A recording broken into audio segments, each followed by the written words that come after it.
In the shadow of a crippling national energy crisis, a massive power plant deal takes shape.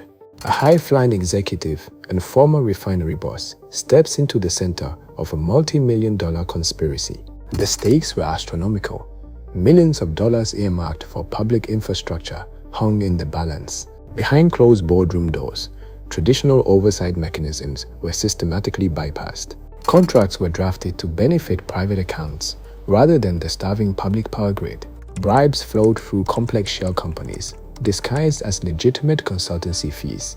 Middlemen whispered instructions in secure European hotel suites and offshore hubs. No one suspected that international federal investigators were already tracking the ledger. Every transaction left a digital footprint across global banking networks. Then came the turning point. An explosive federal indictment filed thousands of miles away.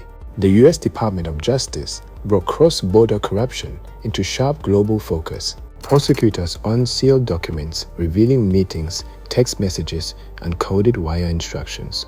The jurisdiction of American courts reached across continents because US financial institutions were used. For local citizens facing rolling blackouts, the news hit like a physical blow. Public trust in vital state institutions fractured under the weight of the allegations. Yet, the accused executive maintained an air of unshakable corporate confidence.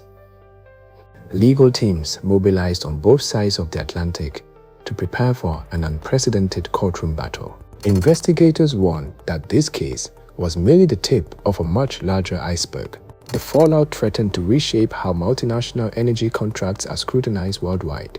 But how did a polished corporate player turn a critical national infrastructure shortage into a personal slush fund? Internal communications revealed meticulously coded language, where corrupt payouts were referred to as holy rains. Messages between conspirators tracked the precise timing demanded by high-ranking decision-makers. At the center of the operation stood a web of complex shell companies designed to obfuscate ownership. Sham advisory agreements were executed to legitimize illicit transfers across international borders. Funds flowed out of foreign accounts and into private hands through layered transactions. Even minor participants received perks, including all expenses paid inspection trips abroad. Turkish energy executives coordinated closely with local fixers to keep the project moving forward. Every tier of the government hierarchy was targeted to ensure seamless legislative ratification. Key advisors demanded hundreds of thousands of dollars before greenlighting vital project stages. Internal compliance departments at major financial institutions began raising red flags. Yet, senior directors actively misled auditors to protect the lucrative transaction stream. Fraudulent invoices disguised kickbacks as legitimate developmental outlays. The primary coordinator navigated between elite banking circles in London and political networks in West Africa. Parliamentary approval was ultimately secured in mid-2015, clearing the path for construction. Behind the political victory lay a fragile paper trail of deceit and clandestine meetings. Whistleblowers and internal dissenters found their warnings routinely ignored or suppressed.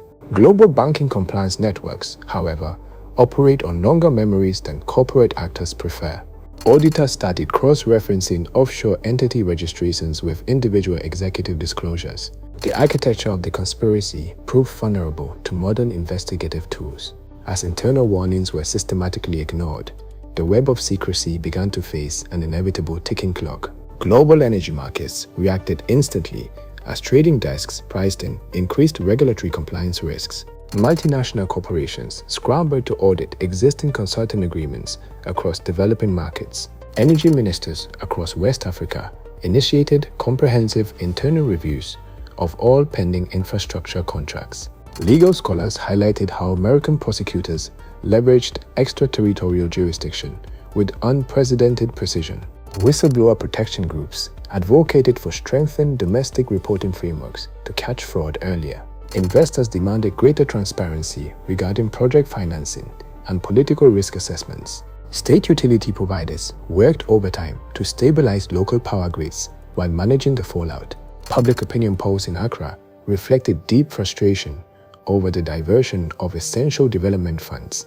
Civil society organizations called for permanent structural reforms in public procurement laws. International financial institutions pledged stricter due diligence protocols for future sovereign loans. Defense teams prepared comprehensive appeals, challenging the broad application of federal conspiracy statutes.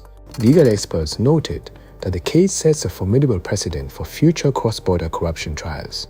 Corporate boardrooms everywhere permanently altered how they vet international intermediaries and advisors. The federal sentencing hearing loomed large as the final chapter in a remarkable corporate downfall. Investigators reflected on the meticulous puzzle-solving required to connect offshore wires to local power deals. Public records continue to serve as a cautionary tale for executives navigating emerging markets. The intersection of national energy security and global finance remains more precarious than ever. As regulatory nets tighten, the era of unmonitored offshore kickbacks faces imminent extinction. Yet, the fundamental challenge of balancing infrastructure urgency with transparent governance endures. The verdict stands as an unyielding testament to the long arm of international financial accountability. As the Brooklyn courtroom settled, the jury delivered a decisive verdict on all counts of foreign bribery and money laundering.